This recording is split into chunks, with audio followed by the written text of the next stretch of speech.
The sea along the coast of Maine has always carried more voices than any sailor dares to remember.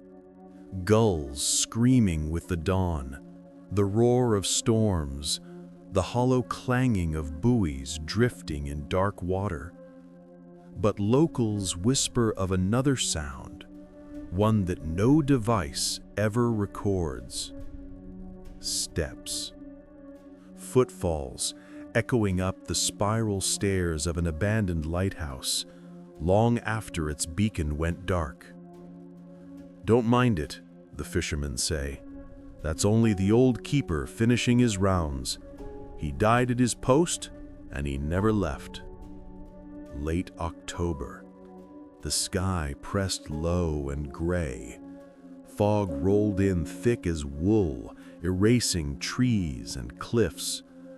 5 university students bumped along in a battered van toward one of the derelict lighthouse towers on Casco Bay. Jason, the ambitious film student, determined to shoot his thesis documentary. Marla, his skeptical friend, who swore she didn't believe in ghost stories. Liam, quiet, bookish, fascinated by local folklore. Chris, the joker, incapable of taking silence seriously. And Sarah, who came more for the thrill than the research. They parked on broken asphalt at the edge of the cliffs. The tide thundered far below. Jason grinned, lifting his camera. "Tonight," he declared, "we'll prove these ghost stories are nothing but tourist bait." If only he had believed his own words. It loomed above them like a rotten tooth. Paint weathered, lantern shattered, stone streaked with salt.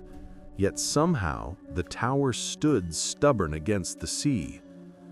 The door groaned open. Inside, a spiral of iron stairs vanishing upward into damp darkness. The air smelled of brine and rust. "Romantic," Sarah muttered, tracing wet drops along the rail. Their footsteps thudded hollowly. When they emerged onto the outer balcony, fog swirled like living smoke, lifting the lighthouse into a phantom sky. Jason set his tripod, full of self-satisfaction. "This is perfect," he said. "We film, we debunk, easy A." But around them, the silence tightened, expectant. At first, all went well. Interviews, banter, sandwiches. They laughed at their own nerves. Past midnight, things changed. A sound rose from below. Deliberate, heavy footsteps, ascending the very stairwell they had climbed. Too slow for wind or creaking metal. Clearer with each pause of breath. "Maybe fishermen?" Chris laughed uneasily. The door below was still locked. The steps climbed closer. Then, a clatter of keys against stone. Jason swung his flashlight and found a rusted ring lying on the stair. None of them had left it there. Time bent strangely. Marla's phone said 1 a.m., Sarah's said 3. Jason's battery drained without reason. Liam checked the camera monitor. Between frames of gray mist, silhouettes flickered, a figure in oilskins ascending the staircase, then gone. Sarah whispered, "Can we leave?" But Jason insisted, "We document. That's what we came for." Above, inside the shattered lantern, a faint glow blossomed, though the lamp had been dark for decades. The glass caught their reflections, and something else. They climbed again. Each landing felt too long, as if the stairs looped outside of time. Behind them, breath, not their own. At the top, the lantern's steel cage stood gutted, yet on the glass panes, Handprints smeared black with ash seemed freshly pressed from within. Liam pointed. The keeper. For an instant, the warped glass revealed a man's profile under a cap, watching, then gone. The fog pressed harder against the windows. They attempted to descend, but the stairways bent upon themselves. Again and again they emerged not at the bottom door, but back in the lantern room. The tower had sealed them inside its loop. Chris tried to joke until a hatch slammed and a wet handprint appeared on his shoulder. No one behind him. The print burned like coal. Hours bled into panic. Argument melted into sobbing. Only the sound of steady footsteps answered them within the spiral walls. Near dawn, Liam discovered a charred logbook hidden beneath a table. Most pages were ruined, but one entry remained. Fire in the engine room. Cannot leave my post. The light must burn. If it fails, the sea will release them. The final line scrawled, I must stay. Always. Outside, the lantern flared bright, casting a spear of light through fog, and far below, dozens of dark arms rose from the waves, reaching for the cliffs. At the strike of light, they shrieked soundlessly and sank. The students understood. The keeper had never remained for himself, but to hold something back. Morning fishermen later swore they saw 5 pale students flee the headland. Yet Jason's footage showed nothing but fog and ocean roar. The keys were rust dust. The logbook, gone. And on the stairwell, still, always, the tread of heavy boots climbing ever upward, round after round, never resting. The keeper capped his watch forever. A lighthouse is meant to save lives.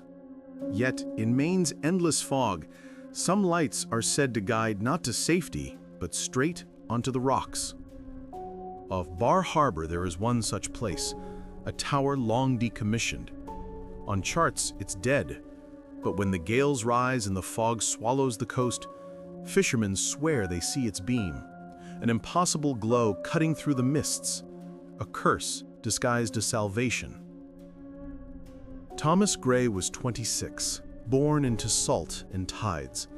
His father had gone down in a squall when Thomas was 15, and the son swore he would never make the same mistake.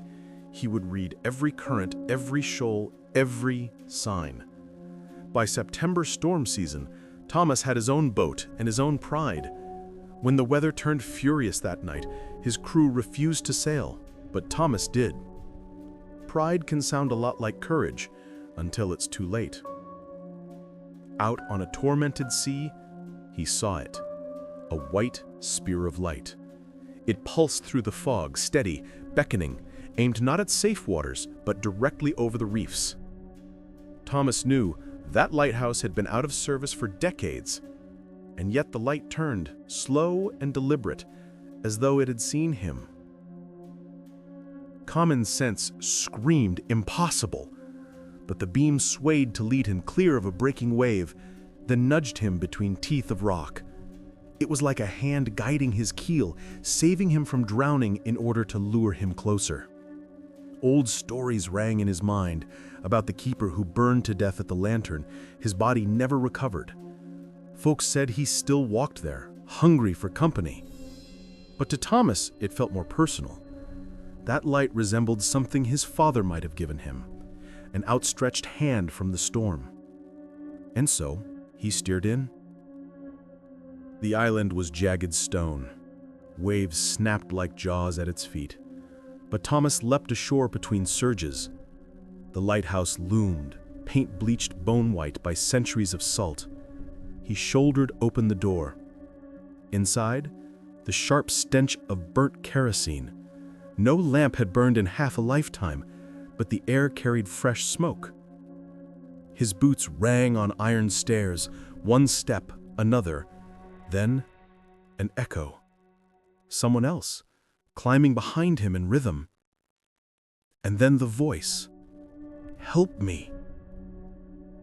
At the lantern he saw it, a flame that gave no heat, spinning inside an ancient glass lens, machinery whirred though completely rusted through, and watching from behind it, blurred through the glow, stood a man in keeper's uniform, cap low, eyes invisible, still as stone.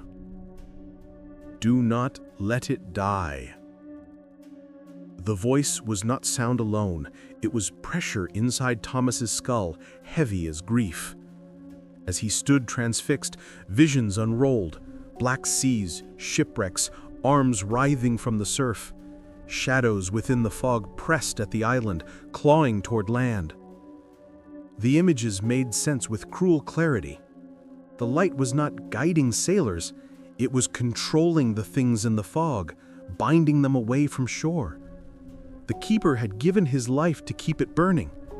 Now the flame faltered, and Thomas sensed what the figure wanted, a replacement. The beam stuttered.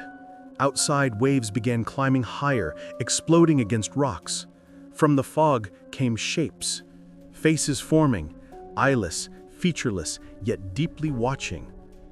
If the light failed, those shapes would reach land. Thomas's body moved before his mind decided. His hand closed around the lever of the long-dead machinery, yet under his fingers it came alive. Cold iron trembled like something breathing.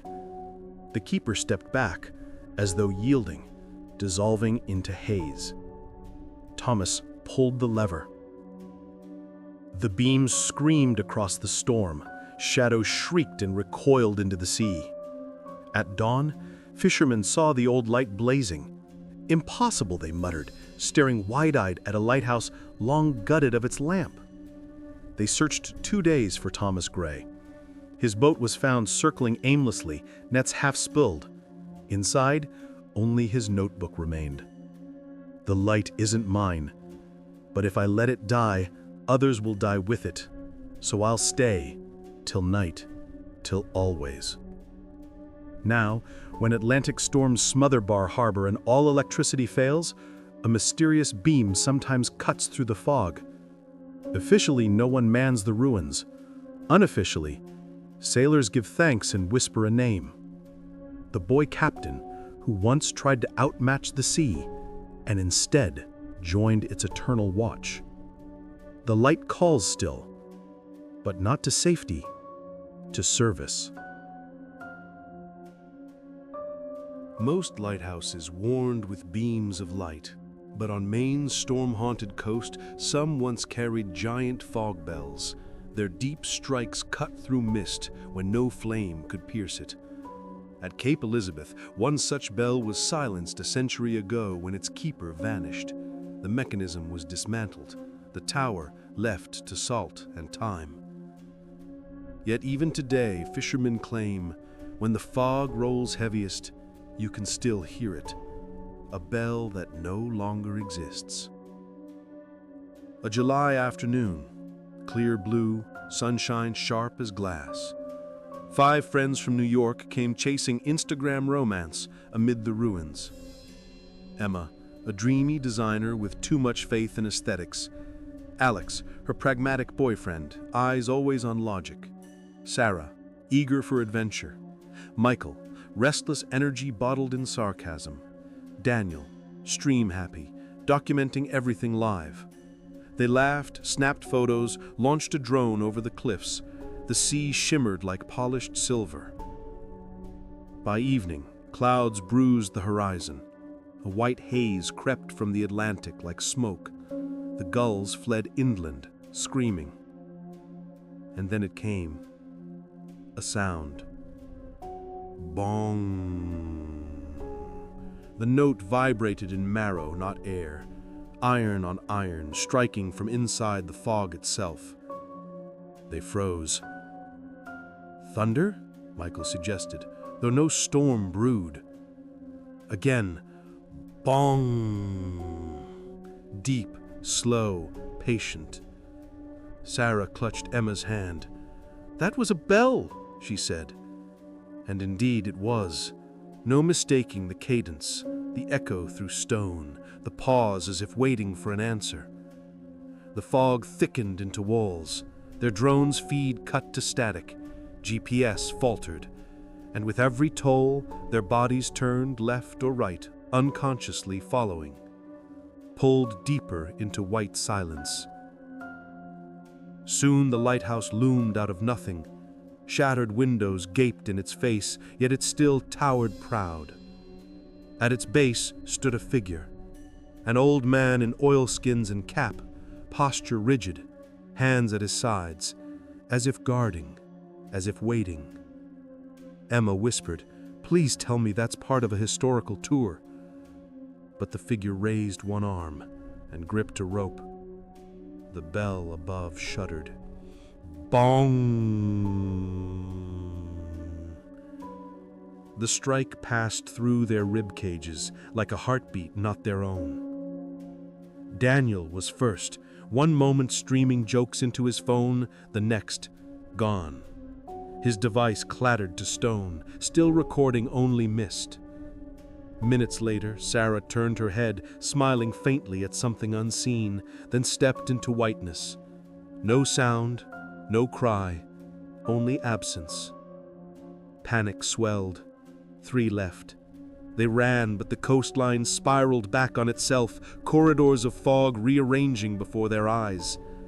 The bell tolled after each disappearance, like a shepherd counting sheep. Emma, Alex, and Michael forced through the tower's ruined door. Spiral stairs climbed into cloud. Upward they stumbled, echo following them. In the lantern chamber hung the bell. Massive, iron, crusted with salt, impossible yet real. And beside it the same waiting keeper. Eyes shadowed, but mouth set in a line of weary command. Michael cracked, shouting, cursing, before bolting down a side passage. The fog swallowed him whole. The bell tolled again. Only 2 remained. Emma finally cried, "What do you want?" The figure stirred, voice scraped like chains. "I call them. I must call them, for if the bell is silent, they will come unbound." Images burst in Emma's skull, fog peeling open like a curtain, within it multitudes of shapes pressing forward, eyeless faces, mouths gaping. Every strike of the bell held them back 1 pace. Alex whispered in horror, "The tower isn't a beacon, it's a prison." The rope swung toward him, held out by the keeper. "You must continue." Alex stumbled back. "No, we can't." The moment he refused, the bell quieted. The world trembled, walls groaned as unseen tides surged against rock. Shapes slipped closer, silhouettes clawing up the cliff like ants in endless numbers. Their howls were made only of absence, as if silence itself screamed. Emma knew it was ending. She seized the rope and pulled with every shred of strength. Bong! The strike thundered outward. Shadows reeled away. The keeper smiled faintly. "Now you hear them. Now they obey you," and vanished. Emma stared at the bell, rope blistering in her hands. Each toll was hers now. Each answer of the fog obeyed her pull. She turned, and Alex was gone, simply erased between strikes, never even crying out. Her sob rose, drowned instantly by another roll of iron. The bell swung, though she had not touched it, tolling again and again. The chamber filled only with her, the ringing and the endless hungry fob waiting beyond the glass. come morning, fishermen sighted the headland. Above the abandoned tower, the fog still writhed, though the rest of Maine basked in daylight. And from within it carried, slow and steady, the toll. No mechanism remains up there, no bell in historical record, but sailors nod grim, muttering, once each generation, a new keeper is taken. Now a young woman's voice answers the sea. Her hands pull the rope that binds shadows from land. Each toll is another lock on a cage built of sound. Someday, perhaps, the bell will fall silent. And when it does, Cape Elizabeth will be devoured whole.